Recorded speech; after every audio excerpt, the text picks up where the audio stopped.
just as I am now, I'm on my way. Let's talk about content creator Incurvatus In Se. It's a Latin term that refers to, I believe it's Latin. It's something I learned from Reformation folks. Incurvatus In Se. Some of the very, turned, curved inward on oneself. It's a theological phrase describing a life lived inward for oneself rather than outward for God and others. Yeah, it's from the Reformation, that's why. Drop the religious stuff, though. What this refers to, quite frankly, is being too full of yourself, focused on yourself, turned in on yourself. And when I look at some of the things that some creators are doing out there, one of the most common things we saw with the Ginny drama, and now we're seeing it with some other stuff. One of the most common things that I see here is people that basically, what they're doing is they're losing touch with who's watching and what it's like to be someone who's watching. They get so wrapped up in the stuff that they're doing that they forget what it's like to be in the audience. Yeah, narcissism, of course, is one of the things that defines a narcissist is a lack of empathy. They're not good at putting themselves in other people's shoes. And one of the ways that content creators can do that is by getting so wrapped up in everything that they're doing that they don't realize that, though, there's an entire world out there full of people who are not wrapped up in the drama you're wrapped up in. They're not nerding out on your Discord. They're not nerding out on your Twitter. They're not doing all kinds of stuff that you yourself do every single day. And you have to take that into account. But there are a few things out there that really can be useful as the ability to put yourself in the other guy's shoes. So there's a situation. See, how many situations am I dealing with this kind of stuff? Get the cold ones ready. How many situations am I dealing with this kind of stuff? Kind of losing track on all this. Okay, so first off, we talked about the whole Ginny drama the other night, and how there are people getting caught in the crossfire with the banning and stuff to try and scrub the chat of any references to the drama. This leaves the door open, of course, for people who may not even know there is a problem in the first place to end up in, being targeted by it and getting banned for it. The most embarrassing example is someone who'd been a subscriber for 16 months who got permabanned because of that. But that's just one example. There's also a situation going on with some other folks who get snippety towards people in comments and things like that. But then there's what YouTube did today. YouTube released a new metric, night shift today anyways. It's after midnight on the East Coast, but we're just going to say since I've been up. YouTube has released a new form of a new thing on the analytics, talking about new viewers versus returning viewers. That is being split off and whatnot. Now, I can tell you right now, I don't think anything that YouTube rolls out is good enough compared to expanding the revenue tab to show, in addition to what they already show now, the percentage of ad revenue based on ad type, so you can see the skippables are doing all the work, so to speak, for ad revenue on YouTube channels. I want to see what the breakdown is with pre-roll, mid-roll, post-roll, and other. So we can have an answer. It's interesting because this is a unique oversight. I mean, YouTube's been trying to expand Creator Studio to show more and more data, but the one thing that's still not being shown is whether or not the mid-rolls are pulling their weight. So my question is, though,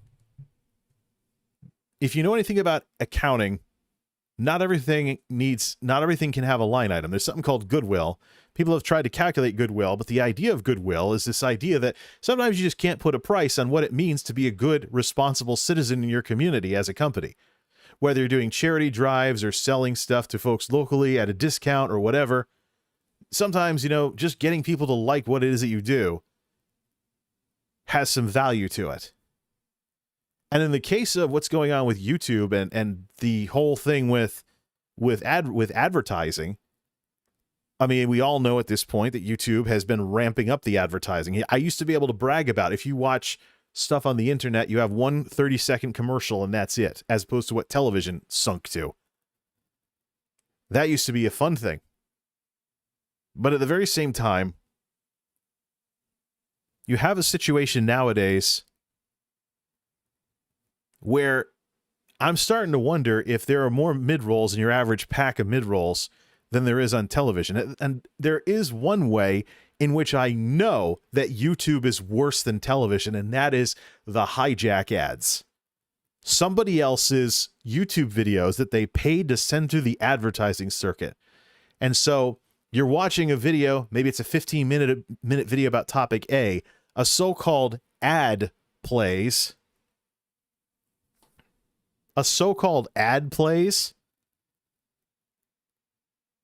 and it's actually someone else's video. It's like 15 minutes or so. It might actually be longer than what it is that you're watching. And what this does is this completely destroys the ability to watch YouTube in the background like you would with television.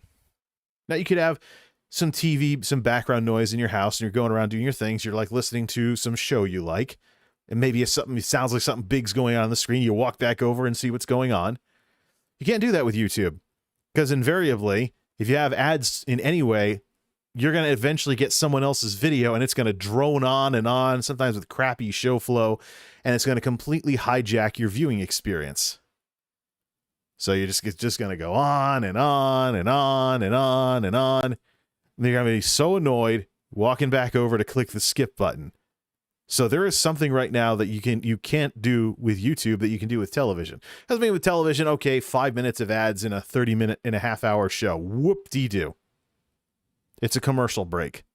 You know it's being sold in fixed blocks, but the YouTube version of that just doesn't add up. And here's the stupid part. YouTube originally carved out a niche for itself by being better than television. Whether it was the content, not being so produced, not being so fake, or even in the case of the early advertising system where you had your 1 30-second ad that you could skip. And now you have like groups of 3, and maybe they're really, really long ads. Whatever annoyance and bounce rate there is for mid-rolls, creators need to be able to see that. So long as they don't, what this says is that YouTube will literally work on anything else except address probably one of the biggest frustrations that people have with watching YouTube videos in the first place. And that is whether or not the mid-roll ads are pulling their weight. Is it worth it to have 3 ad impressions drop down to 1 because somebody clicks the skip button and only sees 5 seconds of an ad?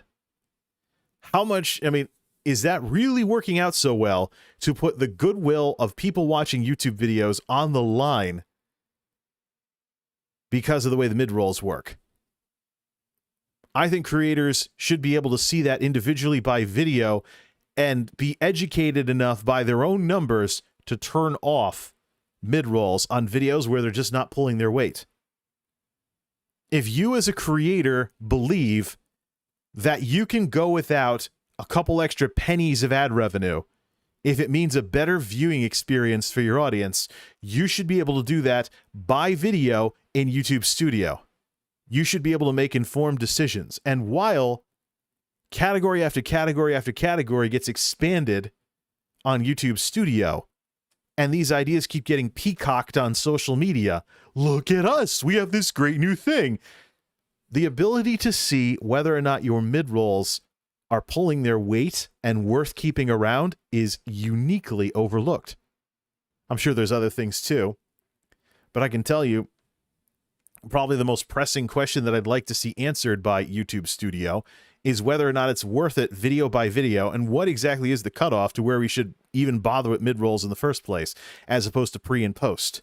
Because right now, the way it is, YouTube has it set so that anything less than 8 minutes will not have mid-rolls. So YouTube arbitrarily has set an 8-minute minimum, maybe indicating that it would be better to have mid-rolls and stuff that's 8 minutes or longer. But I'll tell you, as someone who has watched a lot of 15-minute YouTube videos about various topics, I think probably YouTube should look at how many commercial breaks are there with television and let creators mirror TV in terms of that. So maybe if you do like a 2-hour stream or something, put some mid-rolls in it because it's 2 hours long.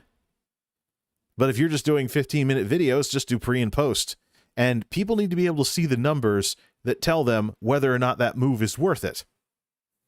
But what this represents from a conceptual level is this idea that YouTube is out of touch with the people watching YouTube videos. Forget the creators who are stuck in the middle and sometimes taking crap from both sides. Forget the creators. We're talking YouTube being out of touch with their own user base, in the sense that they won't let creators make informed decisions about whether to run ads on videos of a certain length, or types of, or mid-rolls in that case. And this is in sharp contrast to the massively expanded advertiser friendliness help files talking about community standards as well as advertising standards, and basically letting YouTubers make informed decisions about whether to turn on ads or not with certain kinds of content. It's right there. If you read the help articles, you'll see YouTube telling creators, if you have this in your video, you should turn off ads for this content. And I think part of the reason for that is because YouTube is moving in the direction where ads are gonna not be the main thing for revenue anymore. When you're talking more things like super chats and channel memberships and things like that. That is YouTube closing the monetization gap with Twitch and the ecosystem that has worked so well on Twitch with some of the larger creators who do better routinely through the non-advertising stuff than through the advertising. So you have this stuff going on, except where it could make for a much better viewing experience for people watching a YouTube channel. You'll give people the tools they need to make an informed decision about whether or not you should run ads at all if you have something that's too shocking or too edgy. But you won't do that in terms of should we turn off mid-rolls because they're not pulling their weight and the pennies they generate in ad revenue aren't worth the breaking up of the presentation in the case of too many ad breaks being inserted into a video that's only maybe 15 to 20 minutes long, or people just bouncing because of ads because they just like, yeah, whatever, and they click away. And what all of this represents is YouTube doing an Incurvatus In Se. A nice wake-up call for YouTube's brass. Not everybody nerds out on Creator Insider or the Discords or anything of that sort. And people watching YouTube videos do not always have the same attitude as a creator. There could be somebody watching a YouTube video that doesn't give a darn about content creation, never wants to make a video. They're not going to care about the same stuff as people who actually have channels and actually make stuff.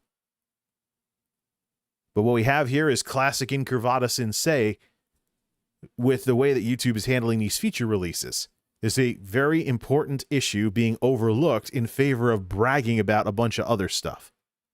One of those other things is this idea of showing new viewers and returning viewers. Now, this is a loaded set of data. On the surface, it sounds great.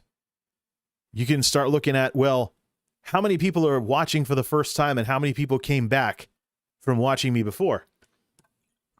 Sounds cool until you poke around in YouTube Studio and you realize that these numbers are only available on the regular analytics screen under audience. It's so new. The data only goes back to September of 2020-ish. And let's actually check that.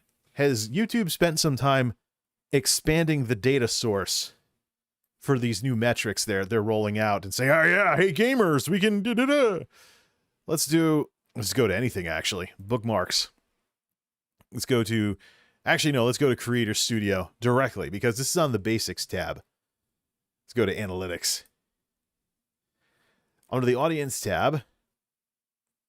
So returning viewers and new viewers. So routinely, my returning viewers are in the 2 digits and my new viewers are in the 3 digits. Now, here's the issue. Let me go to advanced mode and let me see if any of this is showing up anywhere in the list. No, it's not there. Impressions click-through rate, unique viewers, and average views per viewer.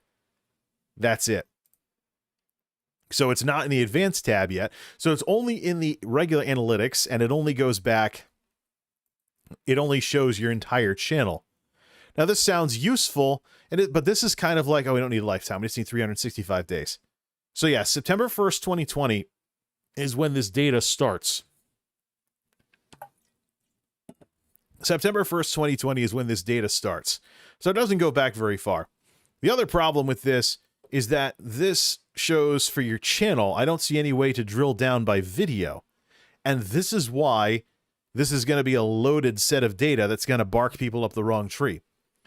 The reason why we're talking about Incurvatus In Se, or being too navel-gazing, so to speak, being too obsessed with yourself and too focused on the way you do things and being out of touch with the average Joe watching your videos. The reason why we're talking about this, you can probably down to 90 days and see data that way as well. Oh yeah, last couple days are processing as usual. The reason why we're bringing this up is because you may see that you have more new viewers and returning viewers and think that your videos aren't doing well because people aren't coming back to watch more. What you're not going to think about is whether or not the stuff you're uploading may load or bias these numbers. Let's suppose for example, you subscribe to the Ashley Christ help funnel, or the Ashley Christ sales funnel, essentially. She took the idea of a sales funnel, which is often used in business, and commandeered it to apply to streaming, and talks about a progression from help content to attract people, from search results to community content to let them get to know you, to, content where they pay you. Well, number one, it's a problem with demographics to think of your audience as a bunch of piggy banks. Not everybody, and again, in order for you to believe this, in order for you to act on this idea, you have to basically be out of touch with what kind of demographics might end up watching your videos. Oh yeah, absolutely. I'm totally sure that somebody who was deemed a non-essential worker who was laid off because of the pandemic and has been out of work for a long time is going to have all the money in the world to throw at your YouTube channel or your Twitch stream, right? Yeah, sarcasm. So that's the thing. In order for you to end up in this mindset that there must always be a progression from help to community to them paying you, you basically have to paint your entire audience with a broad brush, and that's just not going to work. It's not the way people are. There's different kinds of people in this world. Why do you think, for example, on Twitch streams, people talk about Oilers? Now, we're not talking about the old Houston football team here from years gone by. We're talking about people with a lot of money.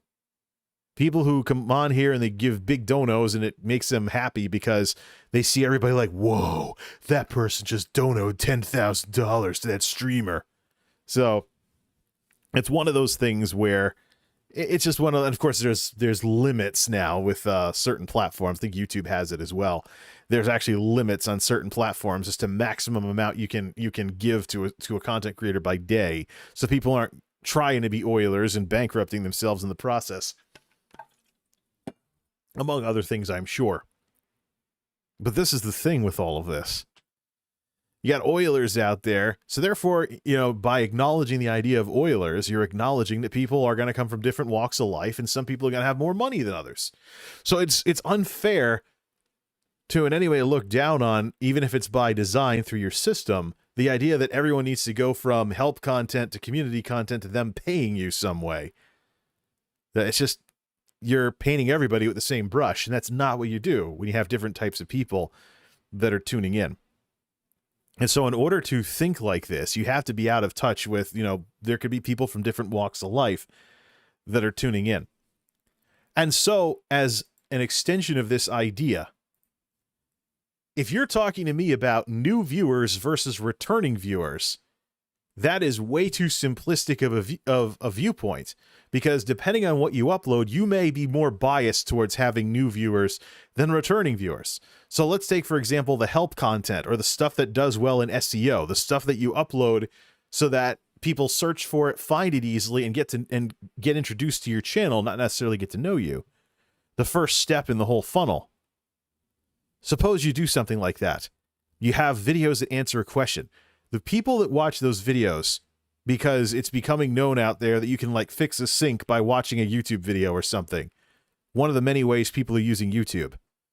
Do you really think the people that are looking for like how to fix their sink or whatnot are going to seriously want to develop any kind of even parasocial relationship with you? Do you think you can bypass the need to have some social skills and make some friends just because you make videos that answer certain questions? I can tell you, I'm very curious about being able to look at new and returning viewers by video so I can see what will undoubtedly be a wild difference between things like the washer and dryer video and the tech videos. Because that's what I think's going on. And I think the returning viewers are more likely to do things like ad block the video, which causes problems with the algorithm and things like that, because YouTube has shown a very clear preference for whatever makes them the most money in so many different ways. So that's the thing. With this new feature only being on the regular tab, not drillable, it's for your entire channel, it doesn't really tell me anything, except in general, there's more people returning than watching new or vice versa. In my case, there's more people watching new than and whatnot, and actually that's what I'm looking for. I'm looking to meet a new audience with some different stuff that people can find interesting and watch, and come back and watch more. It's not just about computers, it's not just about technology, it's about multimedia, which is a big tent. But I think that because I have some appliance videos that are getting passed around and often constitute the majority of the views on the channel, that those videos will attract a crowd of people who are not interested in technology or any consistent series whatsoever. They just have answers related to a portable washer and dryer or a George Foreman grill or, you know, a water heater upper for making tea or instant coffee or something. And they're just looking for answers. You know, it's just like, you ever think about what it'd be like if this mentality was applied to going to a restaurant or something? Imagine if, for example, you and some friends go out to have some like fried chicken or something. You want to eat out. You don't want to cook at home. You want to have something better than what you can make on your own in your little apartment or whatever. So you go out to a restaurant with your friends, and you get a waiter, really friendly, really makes your day. Waiter pays attention to you and does a really good job. You want to leave a huge tip when you go to leave the restaurant. And you insist on becoming friends with literally every single waiter who is like that. Yeah, that might creep some people out. They're there, they're doing a job, they're trying to do the job well so that they can pay bills and things like that. People aren't going to work like that, looking to make a bazillion friends every single night. Maybe you could, maybe it could be a side effect of that, but it's unreasonable. I mean, yeah, I know the joke about, the alpha jock goes to the restaurant and flirts with all the waitresses. But jokes aside, somebody just trying to do a job isn't looking to be friends with everybody who walks through the door. Maybe there's something about you they don't like or whatever, and they're just going to provide the services or sell the products and stuff, and then you'll be happy and whatnot, and that can be that. They'll be successful at getting through the awkward situation where there's something about you that would cause problems, and they just get everything done nice and professionally. Now, you two may not click the best, but they can sell you, some oil for your car or something like that. Or provide good service as wait staff in a restaurant. That's just the thing. But these simple-minded ideas that, everybody should progress from you just answering their questions to people liking you and subbing to your channel, it's just not going to work. Because again, losing touch with the demographics, so to speak, that are out there, with the types of people watching. People who are just looking to fix their sink, so to speak, we keep mentioning this, so why not? People who are just looking to fix their sink on YouTube are just typing something in a search box, they get their answer, they're on their merry way. They may not even be people who watch a lot of YouTube. They only use YouTube as a search engine because they know they can find how-to videos, and they will never be interested in what you're doing, never be interested in subbing to your channel, never be interested in any way engaging with you. All they want is an answer to their question. So if you focus on that because some growth guru told you, yeah, you could grow your channel by doing this, or you could bring them over to your Twitch stream.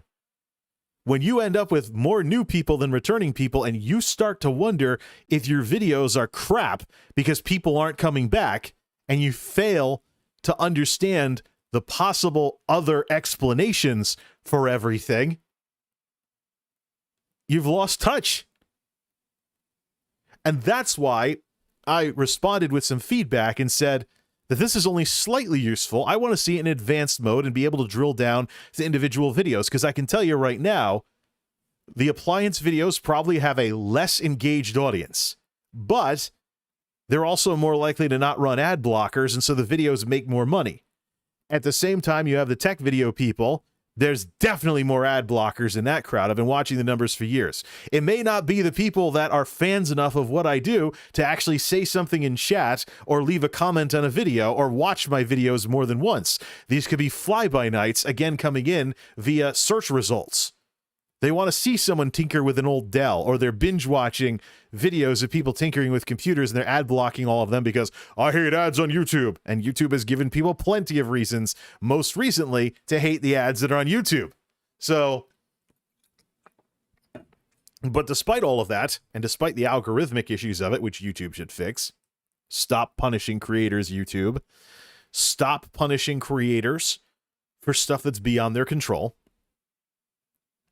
I'm sure there's people out there. There's people out there that would watch a couple of channels over and over again because that's what they're looking for. They're actually not that they don't just need a question answered. They're looking for good people to watch on YouTube, but they're a different group of people in terms of how they interact with creators, in terms of the money that's involved, as I've seen persistently with the tech videos, even with higher CPMs, never being in contention with the appliance videos, to the point where I seriously have wondered if I should do appliance videos, because I know the audience is different with those, to bankroll tech projects, because the tech videos are never going to pull their weight, because it's just different people overall watching videos about a product review or something like that.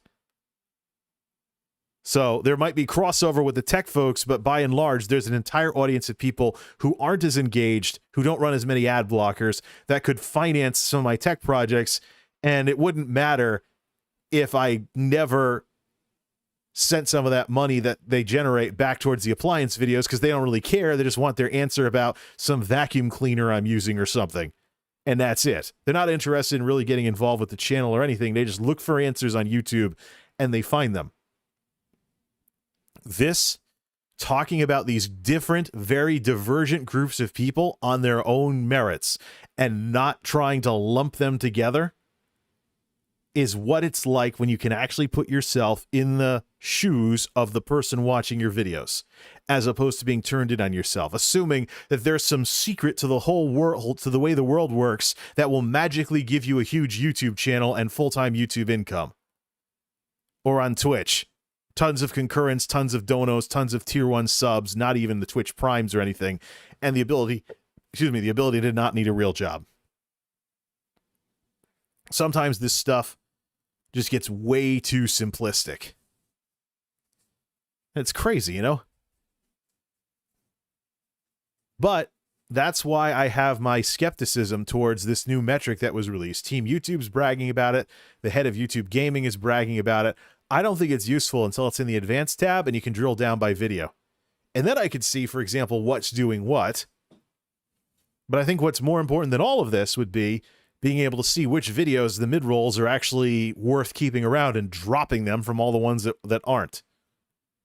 And also comparing to television, setting everything so that if YouTube wants to be worse than TV, fine. But my YouTube channel is not going to be worse than TV. I want the data and the insights and the analytics to be able to make that call as a creator who is responsible for my channel. But it's not there in the numbers. Although YouTube has shown that they are more than willing to flesh out numbers in all kinds of other places besides where I'm looking for it the most. But in this case, what we have here is quite simply something that I would view as a rough draft. And the warning lesson to all of this is this. The absolute lesson, the warning to all of this is this. Don't lose touch with your audience. Understand there's different people out there that do things differently, and you have to understand all of them on their own merits. Don't try to paint with too broad of a brush. And certainly don't be simple-minded enough to say that everybody's in the same funnel, so to speak, and that those people just wanting to fix their sink will eventually start super chatting you in all your live streams. Man, talk about a bad assumption and not wanting to understand how people work. So that's where we stand on this whole matter. Incurvatus In Se, turned in on yourself. Don't let the inside issues with what it is that you're doing as a content creator affect how you view others. Because there's plenty of people out there that only care about numbers. They're going to do that. And when you only care about numbers, you're not caring enough about content. It's amazing, you know, how crazy it is that there's so many people out there who don't put two and two together on the simple idea that you make stuff and people come watch it because it's worth watching. And they try and skip rungs on the ladder. It's crazy how some people think. Folks, it's not always about you. And sometimes you can be a better you by trying to understand some of the people, particularly those from adverse situations, who are tuning into what it is that you're doing. I would not apply some kind of, well, if I do enough stuff, they'll start sending me money. I wouldn't apply that kind of a funnel to the person working 2 full-time jobs with tons of kids and terrible wages, who runs himself into the ground day after day to hopefully pay the bills, and has maybe an hour tops for watching your videos or streams. But they're not good enough for you because they're never going to have the money to throw a ton of donos your way, or to buy a membership, or buy your merch. That's not the attitude to have. And if you were in the position of that person who's running around all day and just wants to do something with what little precious free time they have, they come to your channel and they see you with that attitude, what do you think that person's going to do? It's beyond crazy the way some people out there think. And then they call themselves growth gurus who try to tell you, this will grow your channel. Yeah, not that attitude. Not that attitude. There's all kinds of people in this world. You got to understand where they're coming from, even if it doesn't make any sense, even if they're not you, even if they're nothing like you, and know how to handle them when they show up. When they show up, not if. You're putting yourself out in public like this, those people will show up, including the bad ones. You have to have a plan ready for that. And maybe, you know, if you run into enough nonsense, you might learn how to handle some of the bad people better. Life certainly has its lessons, sometimes in the most bizarre of places. But it's not about you. And as a content creator, do not be constantly turned in on yourself. Because that's how you lose touch with who's watching and who could be watching. Because part of what you have to do is you need to decide who do you want watching and who don't you want watching, and cater things to attract and repulse. Manage who's coming in and who's not. And this goes for other businesses as well. Trying to staff a team because you're an employer who's trying to hire workers. Make your decision what kinds of traits you're looking for and what you are not. And cater everything so that the best people will want to stick around. And the worst people will be so repulsed they quit on the first day or something. It's all about people. People can sometimes complicate the living daylights out of things. But it's not about you.